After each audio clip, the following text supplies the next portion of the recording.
10 ans après sa mise en œuvre, le contrat de désendettement et de développement C2D, signé entre la France et la Côte d'Ivoire, se montre satisfaisant. L'éducation et la formation ont été privilégiées par l'État, par la création de plusieurs écoles et collèges, non seulement, mais aussi par l'octroi de bourses d'études aux étudiants pour leur formation, sont entre autres les réalisations permises grâce à l'accord. J'ai bénéficié en fait d'une bourse d'études dans le cadre du CDD pour faire en fait un parcours bidiplômant en partenariat avec Montpellier Chipago. Nous sommes très heureux parce que nous faisons partie de la première génération de ce partenariat.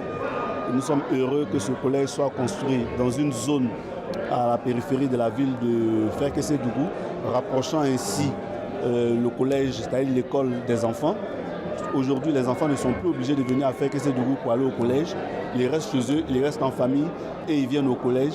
Et je pense que c'est une très belle initiative que le gouvernement a bien voulu prendre avec les partenaires financiers. La mise en œuvre de ce contrat a également permis la réhabilitation d'universités. C'est le cas de l'Institut national polytechnique Félix Houphouët-Boigny de Yamoussoukro, qui a bénéficié de fonds pour à la fois créer de nouvelles filières et rénover plusieurs infrastructures qui étaient en état de dégradation avancée. L'avènement du CDD a été salutaire pour l'Institut parce que quand vous avez les images de départ et les images d'arrivée, on comprend très bien le contraste. Il y a eu suffisamment de choses qui ont été faites de positives. Le résultat aujourd'hui des courses, c'est que l'Institut a fait peau neuve.